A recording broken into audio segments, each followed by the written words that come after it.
Hey everybody, it's Creech Boo from Drop Dead Ink again. So I'm gonna do probably two videos tonight.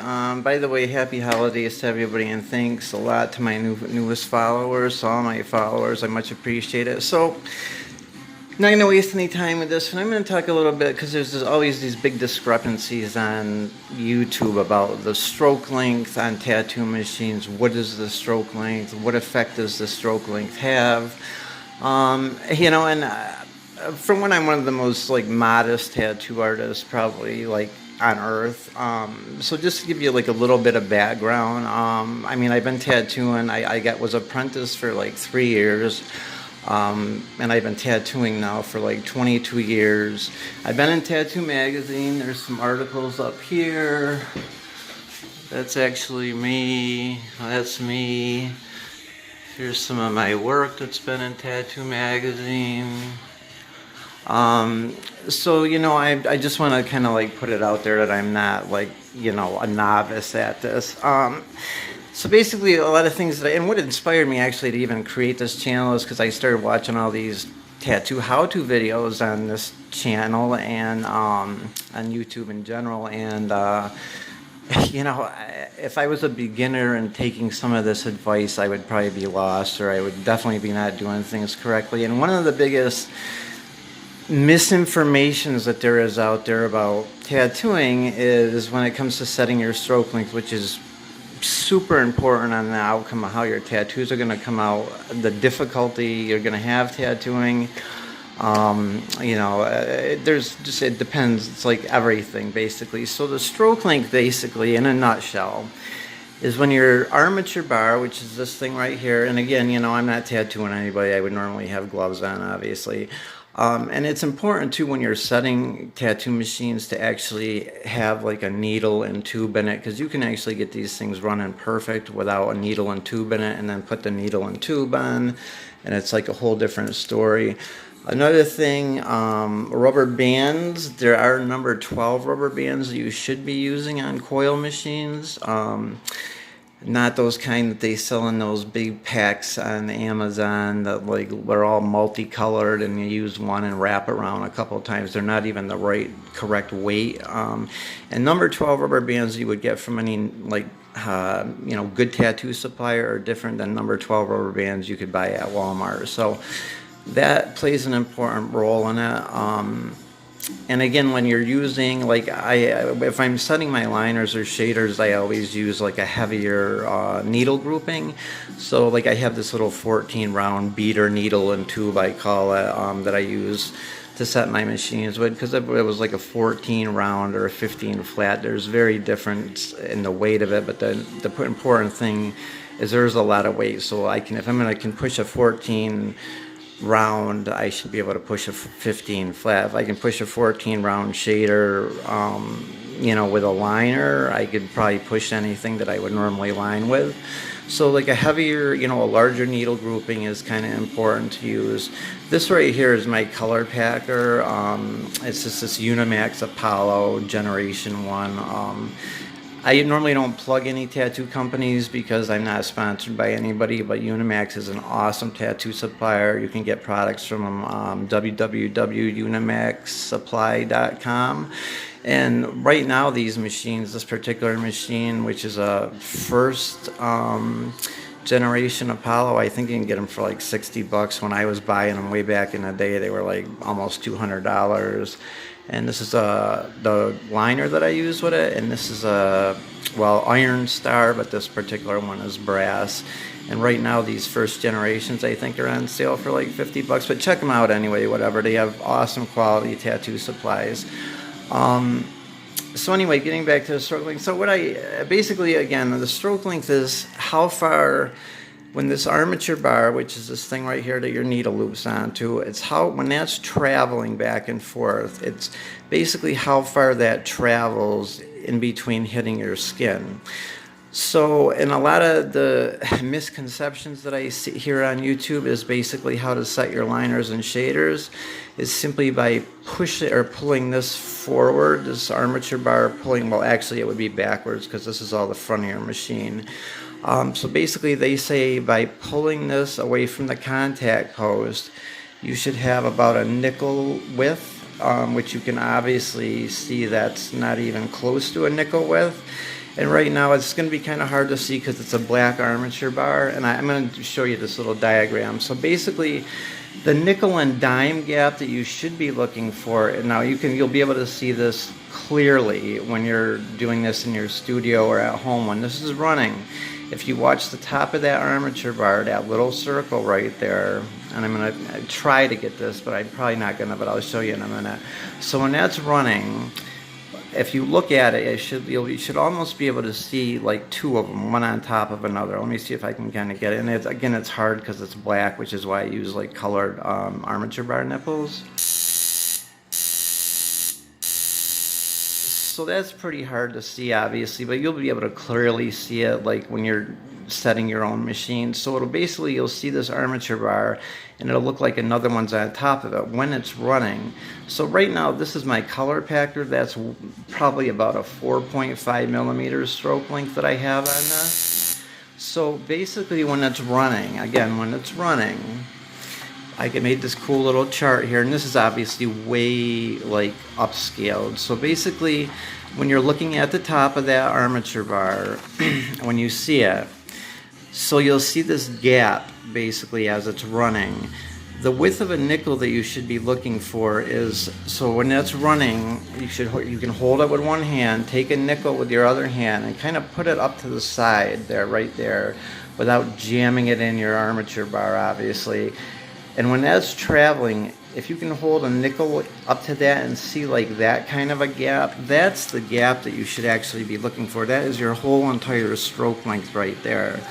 So roughly the size of a nickel when it's running, and again, this would be these little circles, signifies the top of the armature bar.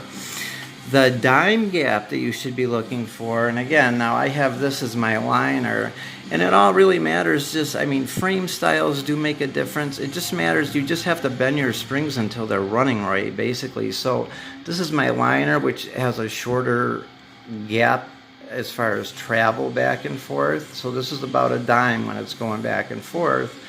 And you can see, well, I probably have about the same distance as a gap in that.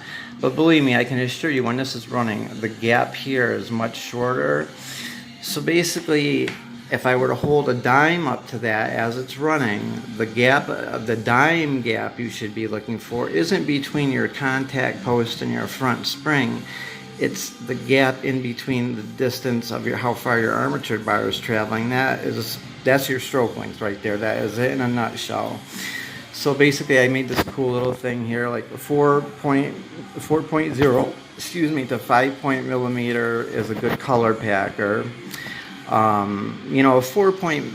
millimeters, good for just general shading, color work. If you really want to, get into some serious like tribal tattoos or just black tattoos, I generally call them black tattoos because there's not a whole lot of tribal tattoos out anymore that have actual tribal meaning. So if you're doing black work, solid black work, you would want something like a little over a 4 millimeter.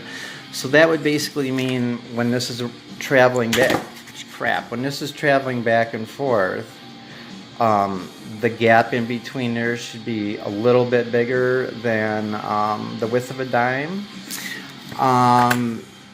And like a 3.5 millimeter, which is pretty much what all non-adjustable rotaries are.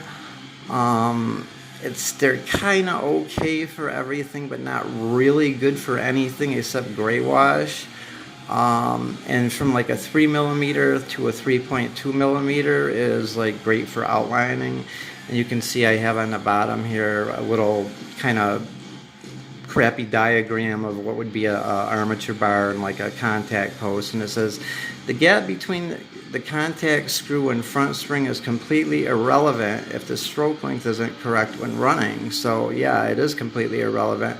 And I know so many people that put out these videos on this, and they basically say if you can get a gap that's the width of a dime between your front spring and your contact screw, then that's like supposedly a perfect liner.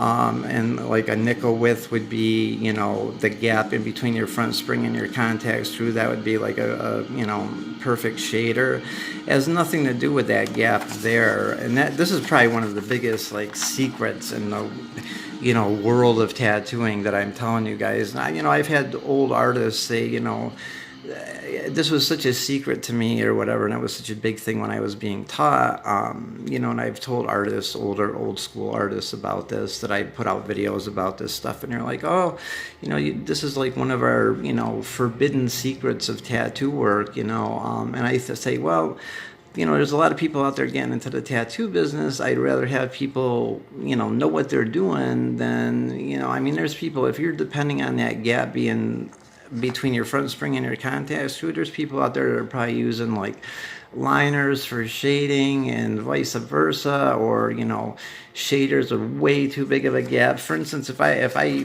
did that nickel thing in this, you know, if I depended on that gap right there to be about a nickel width, this would be like probably a 6mm stroke length, which I would pretty much have to just crawl through the tattoos. Granted, it would probably throw in some serious color, but I mean, I would have to go extremely slow, obviously. So anything over like a 5mm stroke length is pretty much irrelevant. You know, another thing I do is between the front spring, like before, when I got into tattooing, nobody used O-rings, which are really good. They give you a little bit of torque. But we didn't have O-rings back in those days, so like I always, what can give you a little bit more torque is to put another washer, as you can see right there, in between your front and rear spring, you know, and the O-ring on top of it. And believe me, that has really nothing to do with that. I mean, I have some shaders that, you know, the gap is bigger than the width of a dime, or width of a nickel rather, you know, and they're probably like, you know, 4mm stroke lengths or whatever. So basically you just have to bend these springs, quite frankly, until they're correct, you know, until when that's running and that's going back and forth, that you get that correct stroke length. It doesn't matter, again, the gap in between that. And you know, this obviously proves it right here. So yeah, I mean, again, one of the biggest secrets, again, with rotaries, you know, I'm loyal to the coil because I guess you can get like just such a wide range of adjustments out of a coil machine, which is why I always suggest people learn with coil machines, you know, and then you can really, you know, you should really learn coil machines like the back of your hand, really, and especially if you're going to get into a wide range of tattooing. Like personally, when it comes to rotaries, I usually only use them for gray wash. Well, there's a couple, granted, no, I do have a couple that are like fully adjustable that I can get more than 3.5mm out of. You know, I have a couple brass ones, I think, that get like, you know, I get 4.2mm out of one of them, but most non-adjustable, like most pens, are 3.5mm. You know, and again, when people get into tattooing and they say, oh yeah, I bought a rotary pen, I'm going to start tattooing, probably the worst thing you can ever do, because you literally learn nothing whatsoever, you know. And, you know, another thing, too, when they talk about rotary is they talk about the hit, like hit adjustments. The hit basically is some new terminology that basically means the stroke length. So when you're getting a softer or harder hit, when they have little knobs, like I've done a couple videos with like hummingbirds and a couple of my rotaries that see they have like adjustable hits. It doesn't really affect it the way it hits your skin per se. It just affects how far the needle travels back and forth. So that's just another newfangled terminology for adjusting your stroke length. In all honesty, the softest hitting tattoo machines you can get that actually hit your skin the softest are coil machines, because when these are running, like you'll see anybody that's ever used a coil machine when you're tattooing, you know, like the stroke length actually like tightens up, because like these springs do have a little bit of give to them. So when you actually touch the skin, these springs give, and they do give a little bit of, so it gives you a little bit of, you know, a real softer hit. And what also that does with a coil machine, when you get that little bit of, some artists call it drag or whatever, basically what happens is like it acts as a damper almost. So like with a coil machine, you'll get a little bit more pigment in the skin, like on each pass, as opposed to rotary machines that generally don't have springs. So all of them are pretty hard hitting, especially when you get into like direct drives. They're like super hard hitting, which is again too, you should really, before you jump into direct drives and pens, which generally don't have any give at all, you can actually really hurt people unless you know what you're kind of doing with those. So again, important to learn on coil machines, I always say, and I suppose any old school tattoo artist will tell you the same thing. So again, and you have to have a liner and a shader when you're using coil machines, as you should even with rotaries for that matter. That 3.5 millimeters, I hate to say it, and a lot of people I know just will say, oh, I have like a 3.5 millimeter. I use one rotary machine, like say with cartridges, for instance. They'll pop a cartridge, a liner cartridge out, throw a shader cartridge in. There's no adjustment whatsoever. And I will say one thing, when it comes to twist grips, cartridge grips, a lot of companies when they first started advertising these twist grips, anybody with like a cartridge pen would know when you turn the end of the pen, it basically adjusts how far the needle sticks out. How far the needle sticks out and your stroke length are two different things. So those twisty grips, which is, I'm going to do another video hopefully tonight right after this about grips and tips and tubes. So those twisty grips that are super duper expensive, that claim that they would adjust your stroke length, all that basically is doing is adjusting your needle protrusion, which again is a huge difference between the stroke length. So anybody out there that's thinking about buying those twisty grips that are like $60 just to basically adjust how far the needle sticks out, you can just get a regular one, for a regular cartridge grip for probably $10. And all you have to do to adjust how far the needle sticks out is, undo your tube vise and either pull the tube either forward or backwards, and, save yourself a lot of money. So more and more companies are actually being honest about that now, and they're coming out and saying it just adjusts the needle protrusion. But I remember when those things first were coming out and they were claiming that they adjust the stroke length, it's just flat out false advertisement.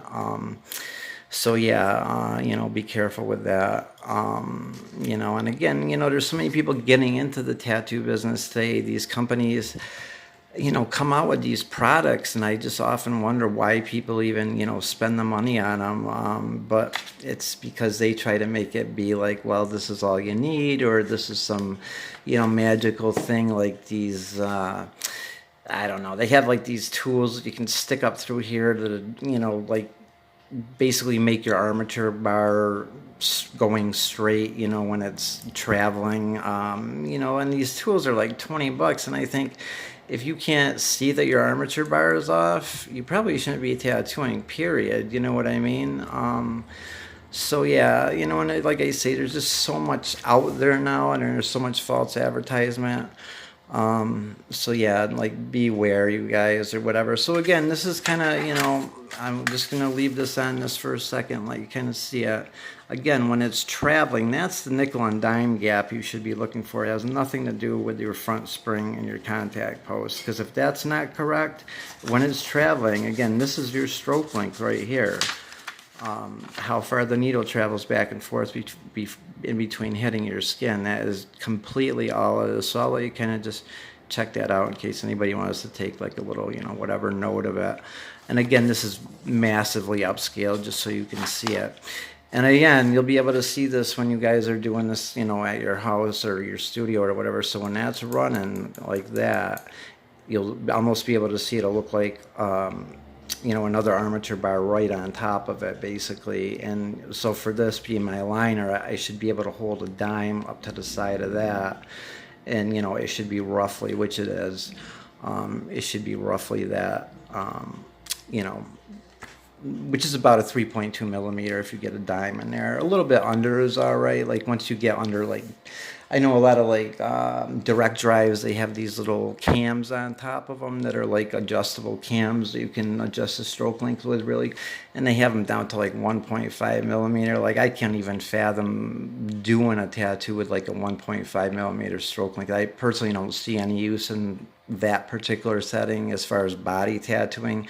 I don't do any cosmetic type tattooing, so I don't know, maybe it's different for like eyebrows or something like that. I can't really see why, but you know, generally like a 3 millimeter plus is what you would want to be looking for all your tattoo machines in general, even your liner. So like your liner basically from like a 3 to a 3 to 3.2 is really good.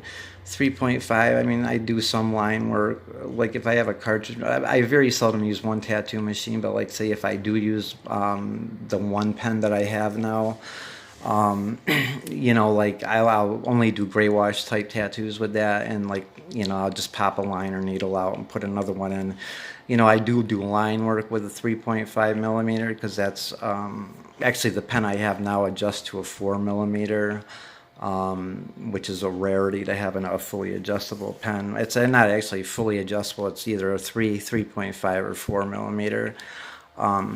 But again, you know, coil machines are awesome. You can get such a wide range of tattooing, you know, adjustments out of them. They're good for like everything, but you would need a liner and a shader. You know, it's too hard to make a quick adjustment in these in between, like just by simply turning your contact screw. In most cases, I've never found that to happen. You know, if you're after you get done bending your springs, which sometimes I'm telling you, like I've bent springs literally for like an hour plus to try to get them exactly where I want them. And I will say too, you get most of your torque out of your rear spring. And again, so this is the front of your machine. So like everything here, this is your front contact assembly. You know, your front spring is the one closest to you, but you do get most of your torque out of your back spring. So if you start losing like a little bit of oomph, you know, for lack of a better word, in your tattoo machine, you can just simply like, you know, unscrew that, kind of pull everything to the side and just kind of bend everything backwards towards you a little bit. And it'll, you know, give you a little bit of torque if you start losing it in your springs.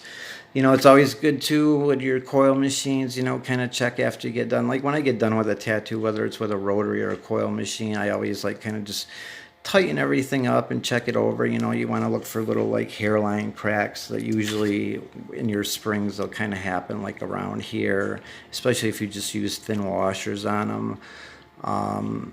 Another thing you can do that I did years and years ago, I would just drill out pennies that actually take up the whole circumference of the rear spring. So basically it would stop them from wobbling from side to side. And most of my older tattoo machines, I have pennies on them instead of just little tiny washers. So yeah. Anyway, I did another video on this, but I just wanted to clarify it because I still see guys putting out videos about, you know, that nickel and dime gap thing, and it literally drives me crazy because, again, completely irrelevant unless your machine's running right. That nickel and dime gap here has nothing at all to do with it. And again, I'm sure, like if I were setting my machines, and some of them do, some of them don't, you know, you just have to bend your springs until they run right. That's the bottom line. And your stroke length doesn't depend on this.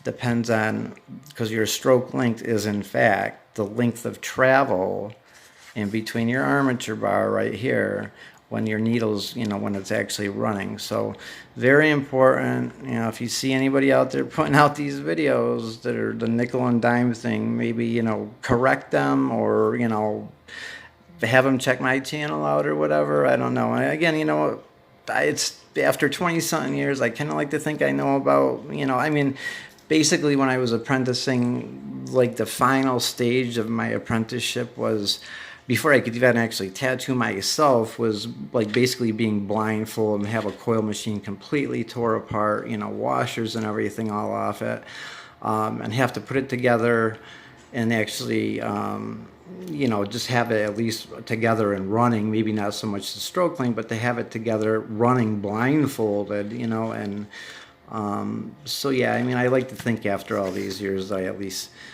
kind of have a lot of knowledge about these. So there you go, guys, that's your stroke length. I'm going to do another quickie video on tubes and tips, you know, and there's some dangers that I hear about people doing out there that I just wanted to kind of address really quick. So anyway, hopefully check you soon. Again, happy holidays to everybody out there, and thanks again to my followers. See ya.